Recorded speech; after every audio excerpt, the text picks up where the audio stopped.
as the interview progresses, more people will come on the call. So it is an absolute honor to have you, Nadine. As I've said before, a person with such an illustrious biog as yours, it warms my heart that you chose to come on our show.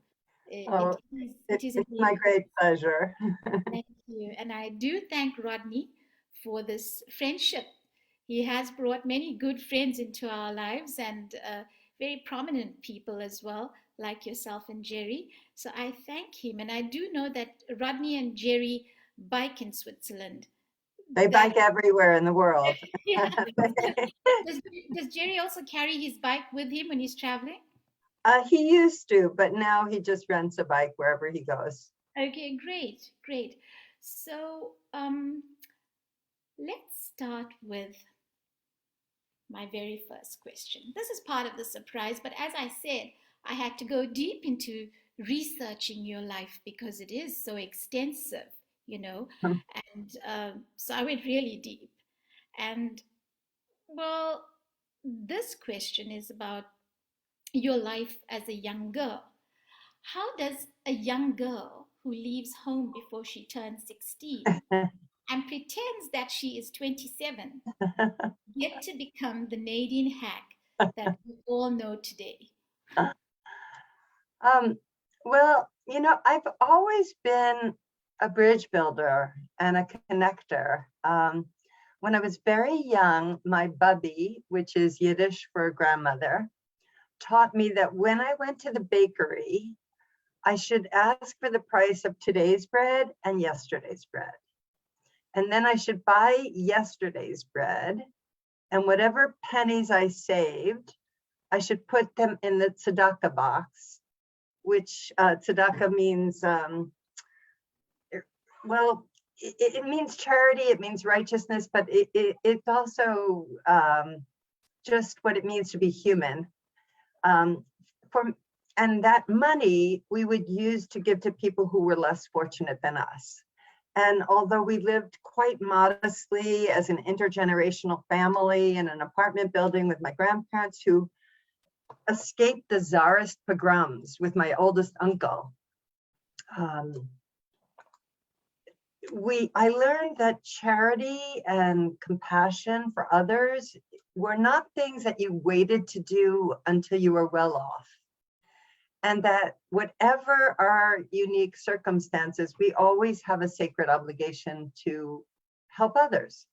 And it's why I was attracted to Dr. Martin Luther King Jr.'s vision of the beloved community, and later in life to the South African philosophy of Ubuntu, that we are human beings through our relationship with other human beings. It's why I became involved in the American Civil Rights Movement in the 1960s, the anti-apartheid movement in the 1970s, and other conflict resolution, peace building initiatives in Northern Ireland, the Middle East, and around the world. And it's why my company, Because Global Consulting, focuses on creating connections, connecting individuals and organizations to their own core purpose, connecting within enterprises, across silos, and connecting to external stakeholders, as I talk about in my TEDx, adversaries to allies. It's also why for almost half a century, our sister nonprofit, Global Citizen Circle, has convened people from extremely diverse backgrounds to have spirited yet mutually respectful dialogue that leads to action on the complex problems of our world that transcend nations and sectors and different perspectives. And it's kind of been who I am. And I think one of the things about life is that every human being is multifaceted. Mhm. So everything I've said is true. And at the same time, I had some extremely traumatic experiences as a child in my immediate family. And that's why I left when I was so young, to get away from that. And I think that what that says is that you can be wounded and you can make a choice. You can use your woundedness as a kind of chip on your shoulder, like I can't ever do anything because this bad thing happened to me. Or you can choose, like people like Elie Wiesel, who, endured and the horrors of the Holocaust in a concentration camp, and come out and say, I will dedicate my life to make certain that nobody else ever suffers the way I suffered.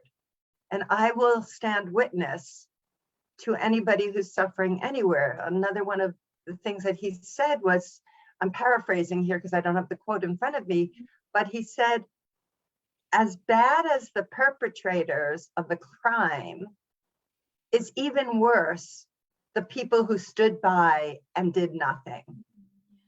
And I think that that's very applicable today in our world as we see horrific conditions, refugees from Syria, refugees from Ukraine, the terrible mudslides that have just happened in Durban and the Eastern Cape in your country, and other man-made and natural disasters that are happening around the world. We're all inextricably interconnected, and we have a responsibility to care for each other and to stand witness and to support people wherever they're struggling.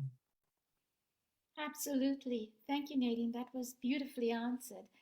And well, I was interested, about how and where it started. I'm always very inquisitive and I want to know, how did it start? So you just answered perfectly. So the next question is, your biog is illustrious and quite intense. So why did you choose mediation as a career path? Again, I mean, everything that I just said is what motivated me.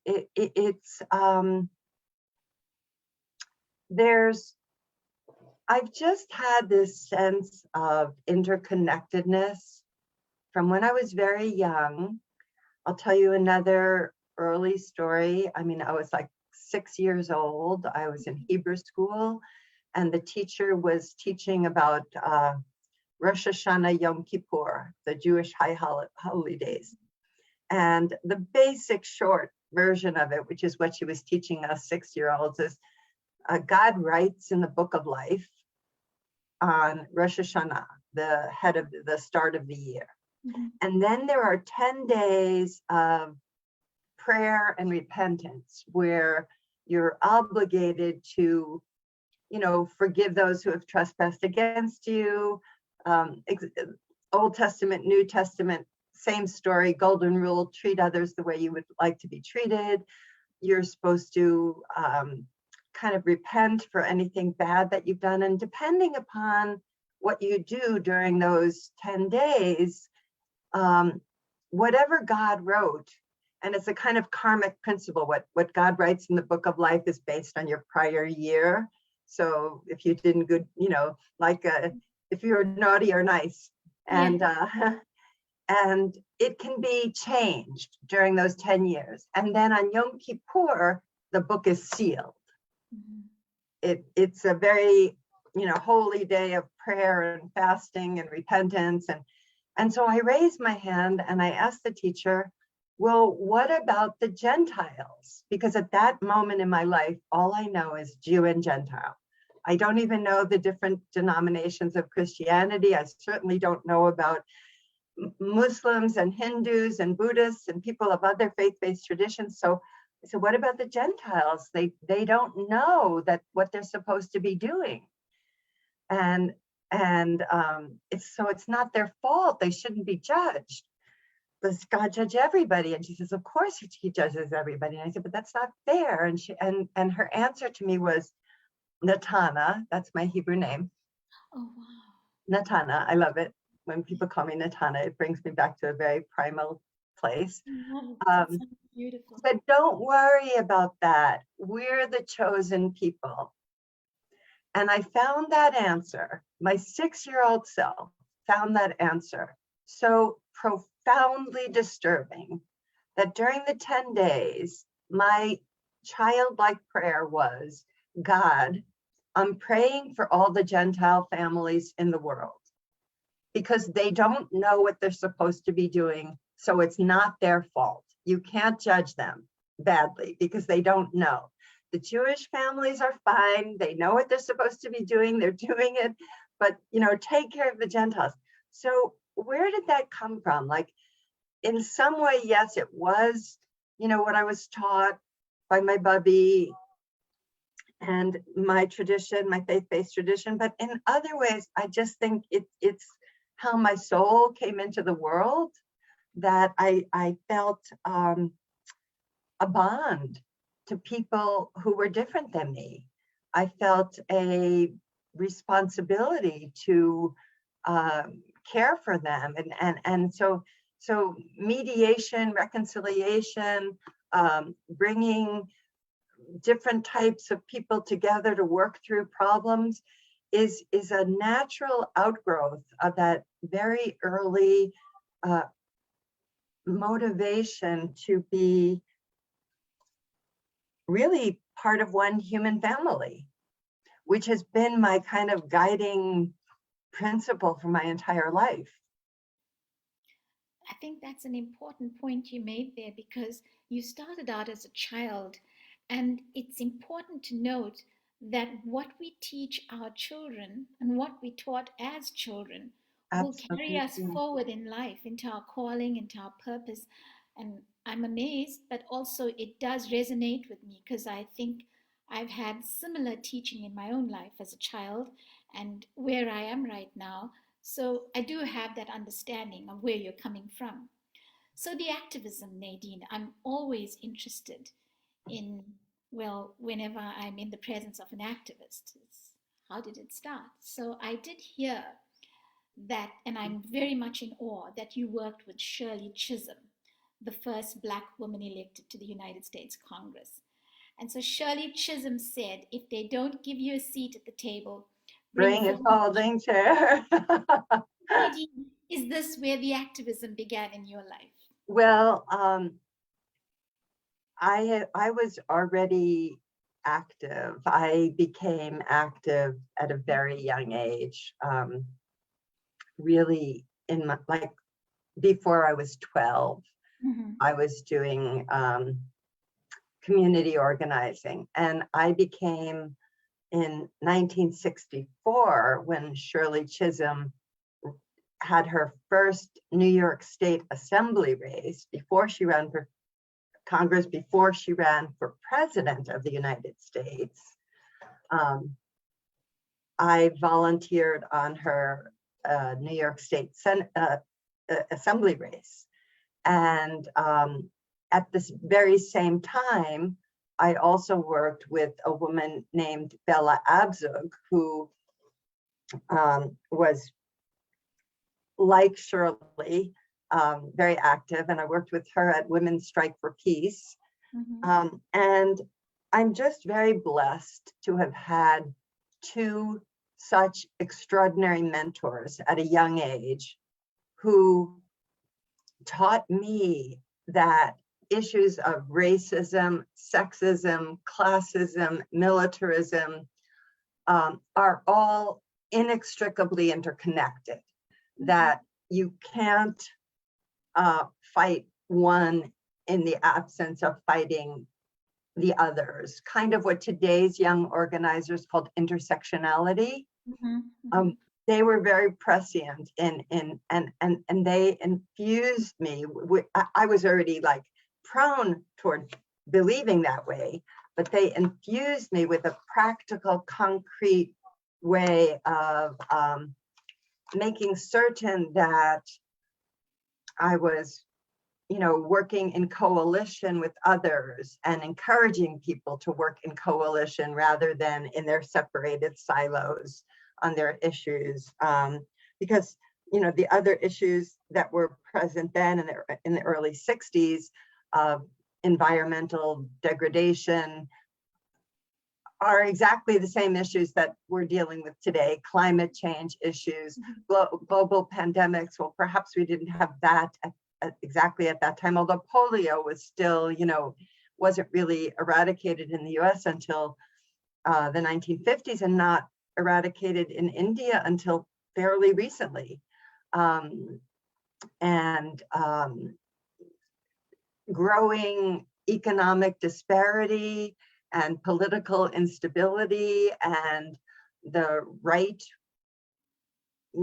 conservative, nationalist, xenophobic, only we are the chosen people, we white, male, dominant, patriarchal society, anybody else is the other, is less than, and in the least case that's disparaging the other, and in the worst case that's destroying the other. And whether it's the genocide in Rwanda, or decades earlier the Khmer Rouge in Cambodia, it's that idea of minimizing the humanity of the other, that allow, and playing on people's fears that stoke up this horrific anger and vitriolic hatred. And so, I sometimes think that the reason that the Star Wars franchise is so wildly successful is that there's everyone can resonate with this idea of light and dark constantly playing out. And in fact, throughout all of human history, there have been voices of light. Light, when I say light, I mean, clothe, feed the hungry, clothe the naked, shelter the stranger. They're at the bedrock of every faith-based tradition. And there've always been voices calling for that. While at the same time, there have always been voices of darkness, my tribe, my people good. And I just feel like what I want to do is to A, be a voice of light myself, but B, amplify the voices of anyone anywhere in the world who's promoting kind of openness and inclusion and connectivity, to mitigate against those who are calling for division and destruction and hatred. And we each have that in ourselves, light and dark. I mean, we're all capable of wonderful things, and we're all capable of horrible things. And I've experienced that personally. And as I say, in my family, I have just wonderful, wonderful experiences that I treasure. And then I have other experiences that are horrifying, and I wouldn't wish on my worst enemy. And yet, having said that, I sometimes think, having gone through it and having survived it and gone beyond being a survivor to being a thriver, by choosing to use my pain to help others not experience pain, that I'm a deeper, better, fuller, richer human being than I would have been if I'd had just an easygoing life. So life is complex. Wow.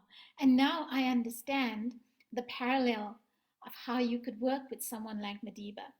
Yeah. And advise him and mediate Yeah. towards turning an enemy into an ally. Can we speak a bit about that? Of course. Mm-hmm. Well, because I'd worked closely with Oliver Tambo, who, as you know, was the president of the African National Congress, and other members of the ANC Executive Committee in exile during the 27 years that Madiba was in prison. I was invited to Madiba's home in Soweto shortly after he was released from prison. And standing in his garden next to Walter Sisulu, who Jerry and I had worked with, as well as with his wife, Albertina Sisulu, and several generations of the Sisulu family, I was tingling all over. I mean, his warmth radiated from his eyes and his gorgeous smile. And his gaze was penetrating and made me feel like I was the only human being in the world there. And 1 year later, I organized many events for him on his first trip to the US. And when Jerry and I presented him with the Global Citizens Award on that trip, he kissed me, and my lips still feel that touch. And Jerry said he went right in to kiss you on the lips. It wasn't a cheek kiss. And then in 1994, when we attended his presidential inauguration as guests of state, I felt like it wasn't just historic, but like it was biblical. Like when the Red Sea split open to allowing the slaves of Egypt to escape, and watching him hold his hand over his heart as we sang the Kosisikilele Africa. Until then, the band song of the liberation movement, and then to continue to hold his hand over his heart and sing Die Stem van South Africa. Until then, the Africana song of the apartheid oppressors. I just had tears streaming down my face. And I then met him many times after that in public and private spaces. And each time I was just struck by his iron determination inside of the gentlest spirit, always gracious, magnanimous, inclusive. He's the standard bearer of being connected. And it's my profound honor to have known him. Absolutely. So Nadine, tell me about your life as a New Yorker. I have heard that you are the quintessential New Yorker. Let's move away from that and just go back to a bit about Nadine Hack, the New Yorker. So tell us about that. So wherever I've lived, I mean, I'm from New York, so I am a New Yorker. So which part were you born in? I was born in Brooklyn. In fact, whenever I say to people, I'm from New York, Jerry always says, she's from Brooklyn, as a way of emphasizing, you know, kind of tough broad, tough Christian broad. I really was so New York. I mean, as I explained, from a fairly young age, I was pretty involved, not just in New York issues and not just in US issues, but in global issues. But I was very heavily engaged. I served on a lot of boards. I ran my company from there. I did my social justice work from there. I did my family connecting work from there. I'm the one who, you know, hosted all of the Christmas, Hanukkah parties. We are a mixed marriage family. Jerry's Irish Catholic, I'm Russian Jewish. Desmond Tutu, Archbishop Desmond Tutu, the late Archbishop Desmond Tutu, so sad, I miss him. He married us, he performed the ceremony in Kosa. Forgive me, after all these decades, I still can't do the click of the Kosa. But I really was known in New York. And whenever people would, you know, be in my apartment, they would say, well, you know, are you going to ever sell this apartment? And I'd say, no, you know, you're going to be sitting Shiva for me here. Yeah, that's a beautiful picture of Jerry. And we're in Zimbabwe there. We're at Graça Michelle was co-hosting with Sally Mugabe, a UNICEF conference on the impact of apartheid on children in the frontline states. And I was one of the UNICEF delegates along with Harry Belafonte. And in fact, the scaffolding that you see behind the arch and Jerry is the stage where Harry's performing at the big stadium. And we we I didn't think that I would ever leave New York, but in 2010, I was recruited to become the first female executive in residence at IMD Business School, Mm-hmm.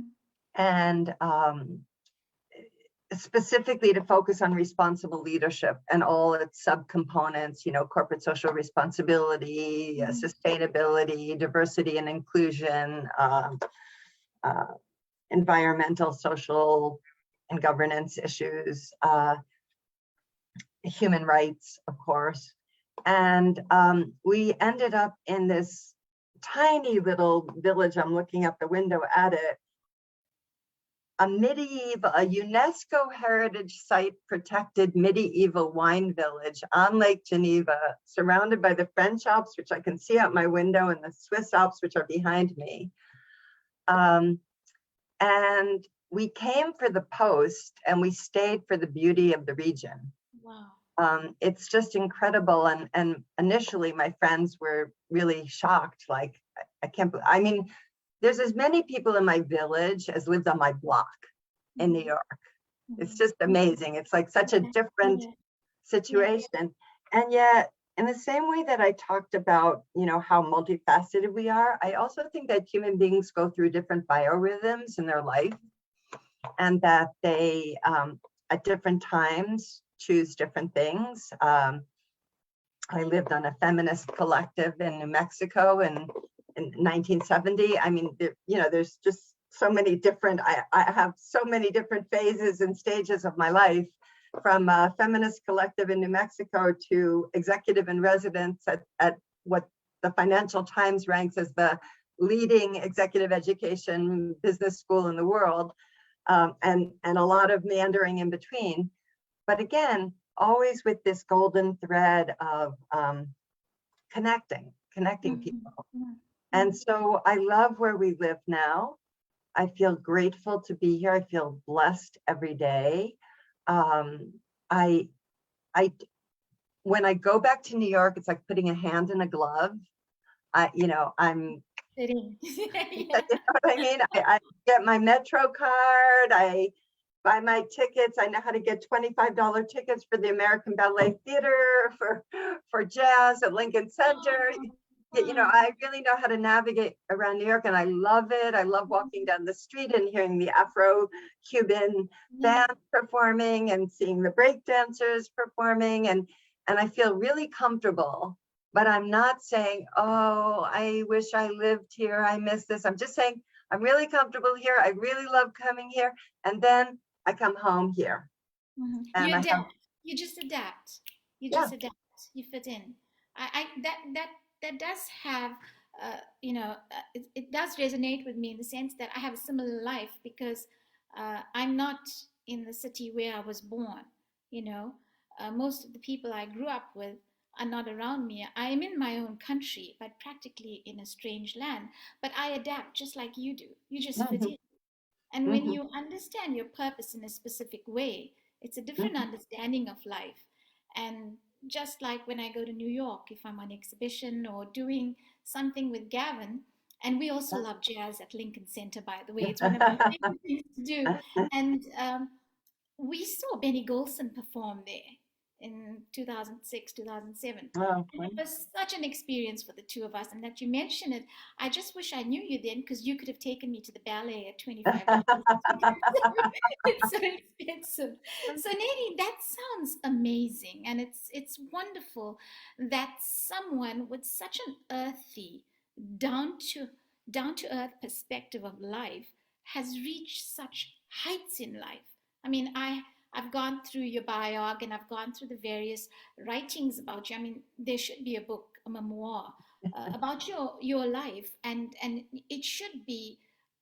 I mean, just my own opinion. It should be taught at higher learning institutions, just I agree. I to agree. give the next generation a pathway, that there is another way to do life, Mm, rather than the standardized way that yeah. we've all had to adjust and shift from the cultures we came from, because Mhm, it wasn't necessarily the right teaching. But as you say, to adapt and to just walk down, one of those streets in New York, take the metro and sit on the subway. I follow subway creatures on Instagram. It's one of my funnest things to do. Just watch all the crazy things they do. It's somebody's life. It may not necessarily be my life, but it's an understanding of life from a different level, and to connect with human beings on any level. I think personally, that's my opinion, that Mm, it is the greatest gift on earth, because it brings a level of understanding that I actually wish every human being could grasp. I think it would yeah, be a nicer, I kinder. agree. I think it's the thing that drew Jerry and I to each other. We actually met through the anti-apartheid movement. Wow. Yeah, but on a deeper level, um, his Irish Catholic family and my Russian Jewish family had the same kind of underlying philosophy of there's always room at the table. Mm-hmm. If there's someone who doesn't have anywhere to go for Thanksgiving, no matter how big our family is, and his family is quite large, he's number 11 of 12 children, very Irish Catholic. And so, his parents ran a small luncheonette. Even calling it a luncheonette is a little higher than it was. Something more like we would call a bodega in New York, a really Yeah, low yeah. kind of operation where each of the kids worked from the time they were 6 years old and could stand on a soda carton and be seen over the counter. In fact, his sister, my sister-in-law, Eleanor, who's like my sister and one of my best friends, wrote a wonderful book called Counterculture, Clams, Convents, and a Circle of Global Citizens. From the luncheonette, the brothers, he and his brothers, remember, he's the youngest, he's 86. So his elder siblings, if they were still alive, because his mother was in a state of labor and delivery for like a quarter century, would be in their hundreds. There's still 3 of them alive, Jerry, his sister Eleanor, and his sister Eileen. And they went from the luncheonette to his older brothers all served in World War II. And when they returned and they realized that they need more than the luncheonette to like support their burgeoning families. They were getting married, they were having children. They bought a clam stand in Hampton Beach, New Hampshire, which is like Coney Island, the poor man's beach, not the she East Hampton, the very basic. And one clam stand became 2, became 4, became 7, and then they bought a little inn, and then they, ultimately from the inn, they started acquiring hotels, including the historic Parker House Hotel in Boston, and where we're going to have a Global Citizen Circle next week with Yolanda King, the 3rd generation of the King family, the granddaughter of Dr. Martin Luther King and Coretta I've been King. invited to that That's circle. good. I hope you'll be able to join us. Yeah. It's like no matter even though he and I both, our families and us individually, entered into like a new kind of socioeconomic bracket, and we never forgot our roots, either of us. And Jerry and I both feel like you treat every single human being exactly the same way. It doesn't matter head of state or busboy. Like everybody deserves your complete respect. And I think it's those values that really drew us together and have sustained a gorgeous marriage. Wow. Yeah. Wow. I married him and at a time when he had 4 young adult children, late teens, just approaching 20. And I worked really hard on making a relationship with each one of his young adult children, and I really did. And then as they each got married and had their children, Jerry and I have been grandma and granddad from day one. It's never been granddad and Nadine. It's like the kids all know that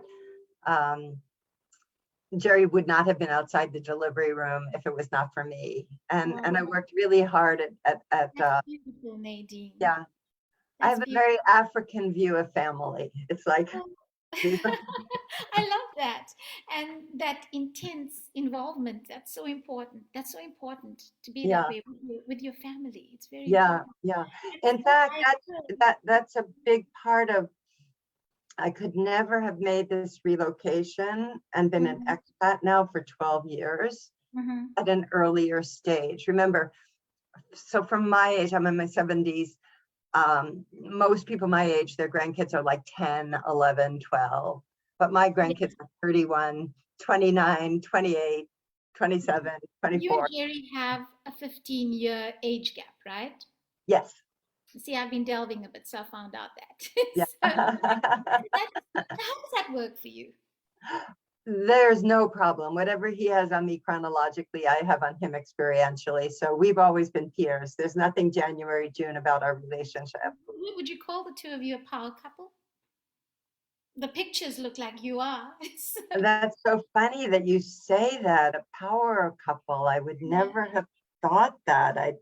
I would have, I thought you were going, would you call yourself a loving couple? Well, I know you Ah, but are that. Well, that goes without it's saying. funny because this Well, connects to something that you had asked me about before we got on this call. You had asked me about, having known all these, people like heads of state and members of cabinet and mhm, other, mhm. that's us celebrating my birthday, just Yes, like my happy birthday. Yeah, April 10th, really recent picture of us.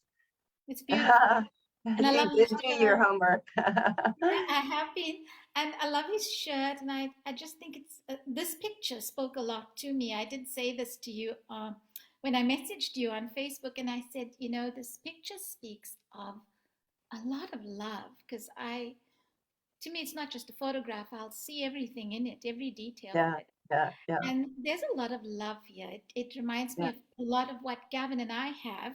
Yes, There's, that intense passion, love, and that longevity of a relationship. yeah. I can see it through the picture. I can see it through this picture, and I loved it so much, and therefore I thought I'd bring it onto the show today. And I do love Jerry's shirt very much. Yes, he's always wearing Yeah, something like that. Always, this is beautiful, always.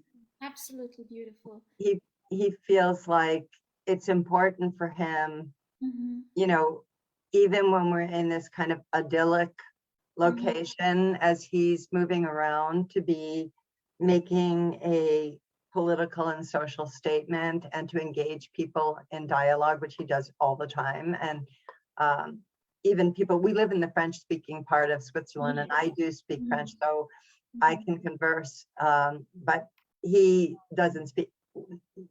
Bonjour is his one word. And, but he can have amazing conversations with anybody. And there have been people who have said things to me like, "Oh, your husband, he's so wonderful. He makes me laugh. He's always so warm. He's always so kind. I always have a great time with him. I've never understood a single word he said."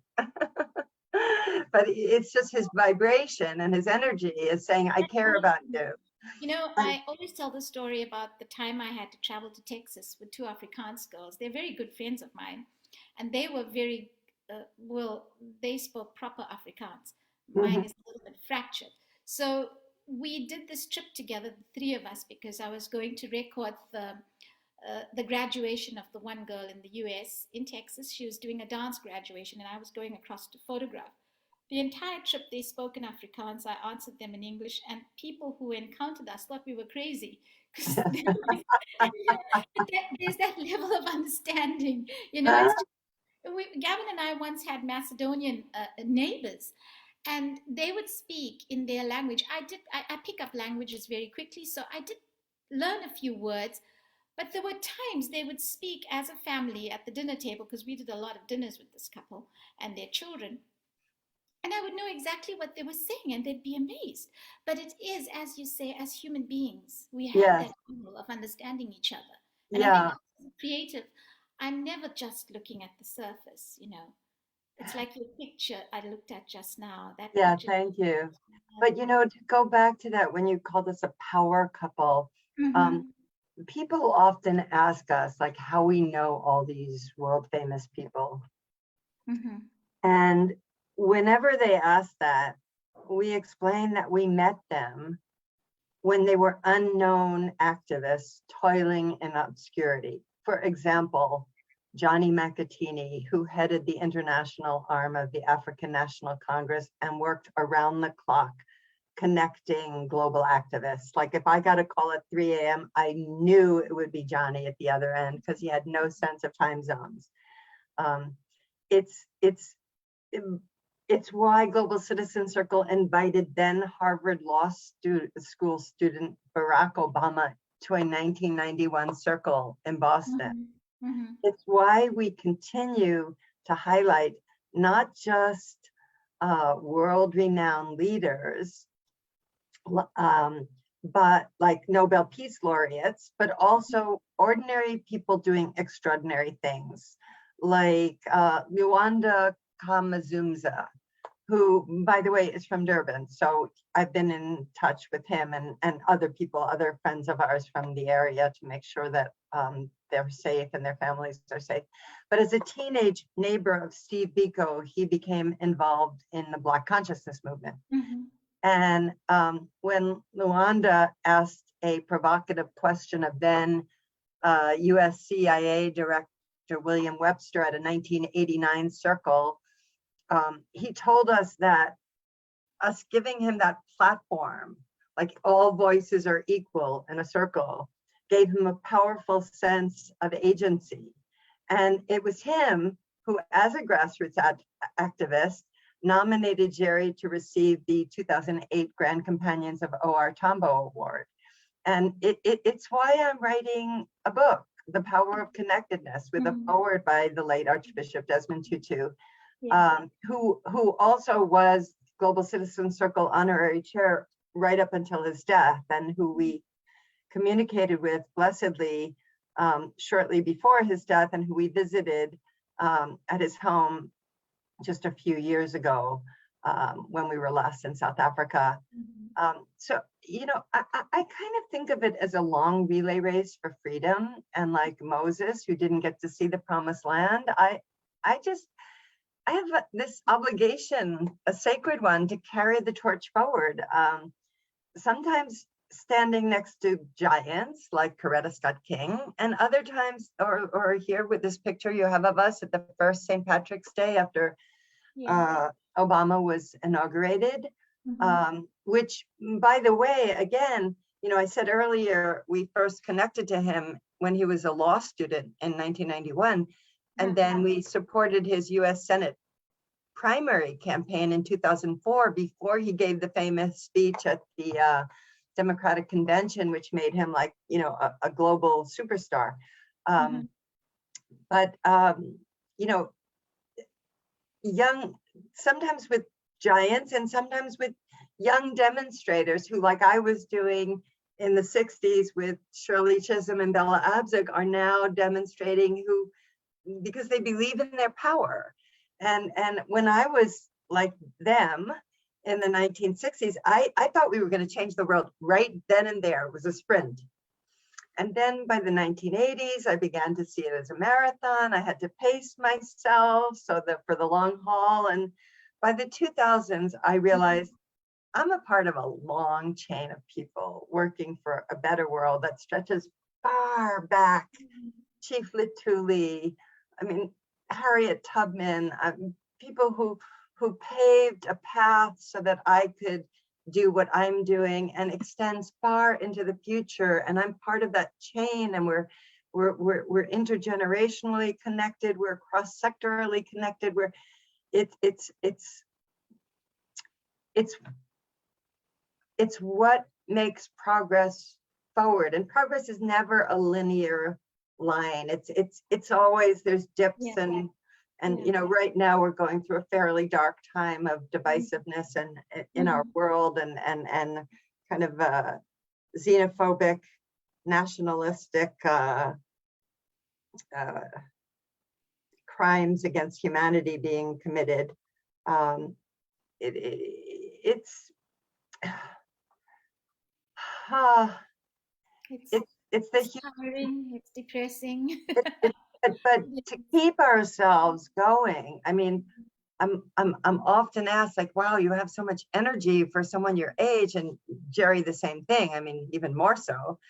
And I think we have to keep ourselves buoyed by the hope that this long chain of activism on behalf of a better future, a freer, a more just future, is it's necessary to be part of that. I think that's what energizes us. And because we work with so many young people, and we don't see mentorship as being a one directional, like we're the elders and they're going to learn from us. No, like I learn as much from 20 somethings and teenagers as they learn from me. And I always have young people on whatever team I put together, because we'll be working on a project and I'll say, I think we should do ABC. And they'll say, well, how about if we do XYZ? Because they've learned from working with me that they're completely free to like say anything to contradict me. And their ABC is always exponentially better than my XYZ, or whichever one I called each of us. Wonderful. Because I'm giving the right sense of direction, Yeah. but they have so much of a better idea of how to communicate in visual images, in tight, concise text, I see you love that, bringing visuals together, pictures and Yes, time. yes. That's my world, and I see you loved the promo we put out. I was so Yeah. excited because that is so important to have a person of any age appreciate that. I have that with Gavin, and I have that with my mother and my father, and I had a very special relationship regarding that. In fact, he introduced me to that world. And I sort of picked that up when you expressed how excited you were, because that, you strike a woman, you strike a rock. You know where that comes from, the 1956. Absolutely. Yes, those women protested, and that was the term the slogan they came up with. And then the rock at the back, well, Yeah. in the promo, that's actually a Western Cape rock on one of our drives. Yeah, Ah, it's a pass. If you ever visit our parts, I will take you there. It's a pass called the Robinson Pass. And well, I love texture. I love any kind of texture. And so I just use that as an overlay. And well, we created types and whatnot around it, and it became what it did. And I saw that you had an appreciation for that, because a lot of people miss that kind of thing. So I, I, I think it's important for us as we age, yes. never forget the child in us. Yeah. That Yeah. playfulness, it can even affect the way we work, because children are geniuses in their own way, and they perceive Absolutely. the world from a different state. And if Yeah. we can retain that, Nadine, I think this will mean something to you. If we do retain that, I think we can produce marvelous work. It's been my Yes. own Yes. experience. Yes. I think that a youthful spirit, um, that's, juicy with creativity and curiosity, Yes, absolutely. is really informs a full, rich life. And I mean, my body knows my age, because there's just physical things that, when I take these glasses off, I can't even see you on the screen. It's just like a blur.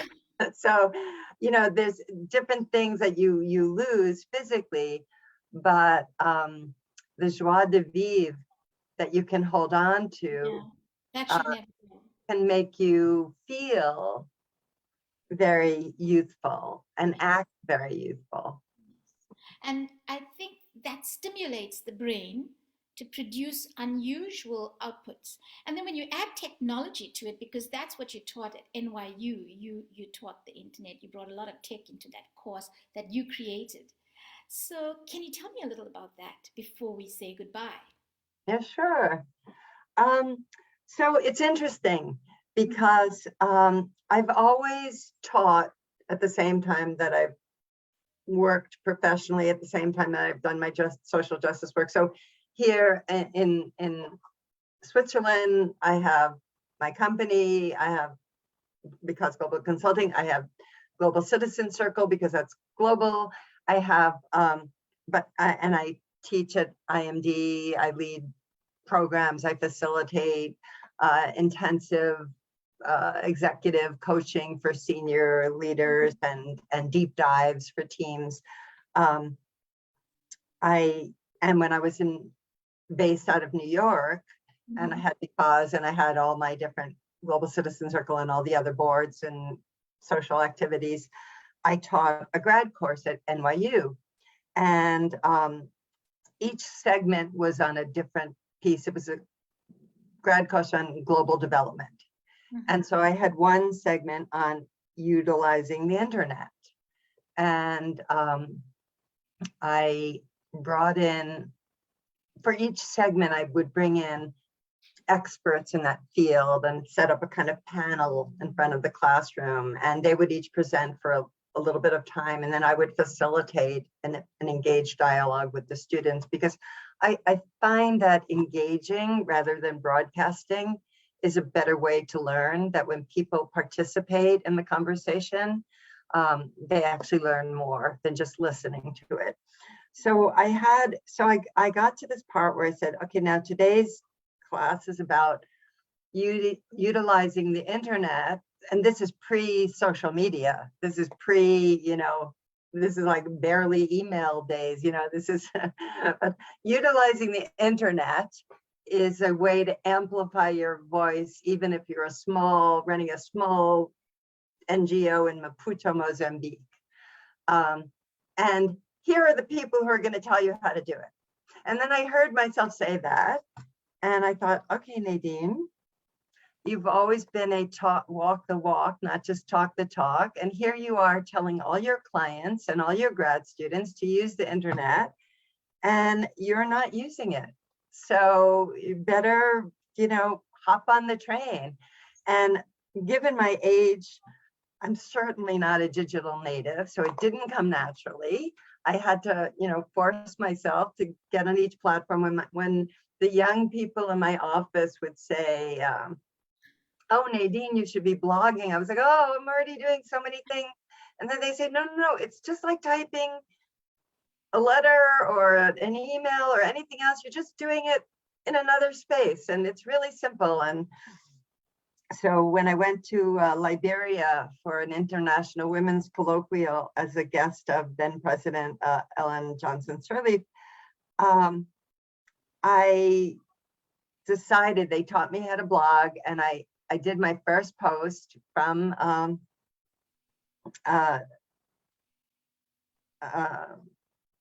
Liberia.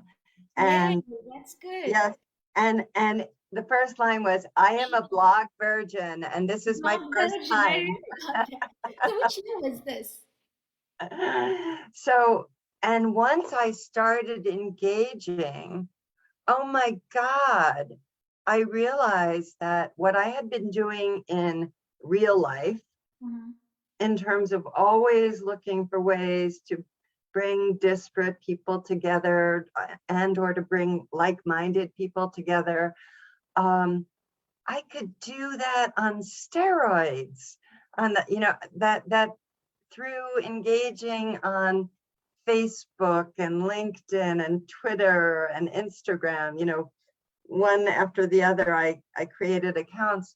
I could meet people who I wouldn't have otherwise met. And I have some really, really, really good friends who I've never met in person, but we've been following each other for so long. And again, I'm not just a broadcaster. I don't just say, watch me do this, see me say this, Yeah. I'll post, watch this thing that Michelle Benjamin is doing. I think you'll find interest in this thing that the Social Change Initiative in Belfast is doing. I comment on people's posts. I retweet them, I reshare them.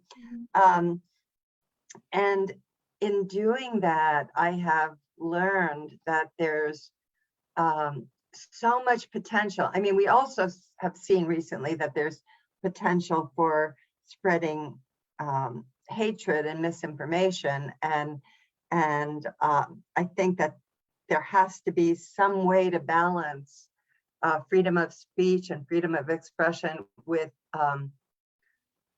protection of truthfulness, honesty, and protection against bullying at the least, and actual demagoguery at the worst. So like everything else, it has its good sides and its bad sides, and I'm gonna try to amplify the good sides of it. Well, that's the whole idea, to amplify the good and to override the bad. Yeah, that's I, about I all think we this can is do. good. I think this is good, Nadine. I think this is good. Yes, This, this is it. This is the voice. I mean, this is what we're creating using digital communication. And, exactly. yeah, and I think it's beautiful. And well, it's been wonderful having you here. Thank you so much. Thank you. And such a joy listening to your journey. I know we cannot accomplish one show with everything. We'll have to have a few more. Maybe there'll be a time when we'll ask Jerry to come on board, because I know Oh, he. Jerry's a behind the scenes guy. He's not an in front of the camera guy. Oh, he's like Gavin, okay. So, Completely, totally, I, never, I think ever. Jerry and Gavin will be a good fit. They'll get on very well. So I'm very grateful that we met, and I know it was through Nicole Ellis's new post at PBS that that's how you and I came together, because it's something you posted that I commented on, and we became friends. There you go, digital See, there communication, you go. We, and I think Rodney will we, be very impressed at how far this her is. dad, Rodney Ellis. Yeah, definitely he will be. I'm not sure if you know Helen Giddings, who's the Honorary Consul General of SA in Dallas, Texas. She was also former state rep. So she introduced Gavin and I to Rodney. That's nice. That's We've nice. all become wonderful friends over the years, and it's as you say, that interconnectedness and using it to change as Can much I as can I you share one Madiba story to close out our call? absolutely, So absolutely. when we held a 1998 Global Citizen Circle in Joburg, honoring Graça Michel for her work Mhm. on behalf of children, Madiba sat quietly in the back of the room. But after initial opening remarks, he kind of slowly ambled his way up to the edge of the stage and reached his face up and gave her a kiss. And it was such a tender moment. And the circle moderator, who was Andrew Young, who, as you may know, was one of Dr. Martin Luther King's key lieutenants. He became a US Congress member, a US ambassador to the UN, the mayor of Atlanta, and by the way, became the honorary chair of Global Citizen Circle after the Arch died. He had been the chair. He said, they called us terrorists, but we actually always have been lovers. Mhm. And I think that love is the driving force for Madiba and all of the greatest leaders. Love of humanity and love for each human being. And I will treasure every moment I spent with him. Like when we'd bring special eye drops that were only made in the US every time we visited South Africa, eye drops that he needed because his eyes had been permanently damaged from the hard labor that Mhm. he'd done in the lime pits on Robben Island, destroying his tear ducts so his eyes couldn't naturally lubricate. Mhm. And I hold that image in my mind, a man who cried for his nation, losing his tear ducts. And Madiba he cried, he laughed, he yelled, he could be grouchy. He was a human being. And I think that's the best lesson we can learn from him is you don't have to be a saint to do great things. No, In fact, everyone is flawed, but Mhm. we each have our gifts that we can give. And like Madiba, we can be wounded warriors for peace and justice. Nadine, thank you. That was beautiful. I love that about wounded warriors. I think it's a good takeaway. And thank you so much for speaking about my late president so beautifully. It was very Mm, inspiring, and it's always moving to hear about his life. And yeah. Helen and Rodney and Gavin and myself, we've all had beautiful conversations about him, and it's wonderful because as much as I'm South African and I was born here, but I never met him. And as a child and as a teenager, our parents spoke of him. But you remember the photographs they were all banned. We weren't allowed to see Of images. course, I know. But we heard about this man fighting for us on Robben Island. And I spoke to Ila Gandhi a few weeks ago, and That's fun. she was under house arrest when I was 9 years old, and when Wow. I turned 18, they unbanned her. And but it was tragic because her son was assassinated by that government, and Ah, just before he was assassinated, he celebrated a birthday, but she was under house arrest. So ah, she couldn't have her picture taken with him. So her mom was in the picture.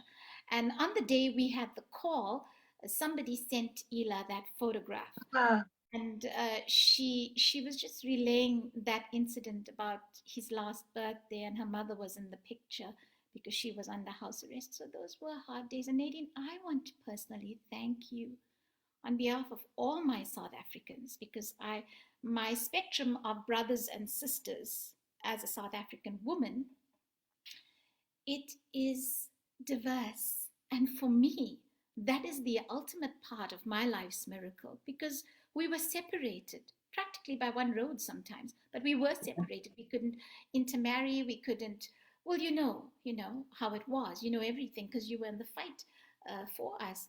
So I want to thank you, and I want to thank Jerry as well for what you did. And that mediation, it brought our country, with all our flaws, warts and all, but we are who we are, right? And we have something worth fighting for.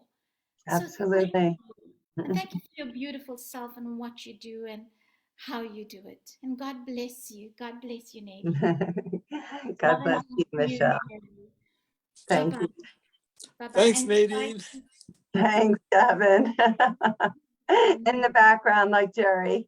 yeah, and thank you to all our viewers and all our friends who've come on board on the call and also on Facebook who are watching and who have watched. And I hope that this message changes something in the world today. We all need some kind of change. Yeah. Nadine, will give you lots of hugs. God bless. God bless. Bye. Goodbye. Bye bye. Bye bye.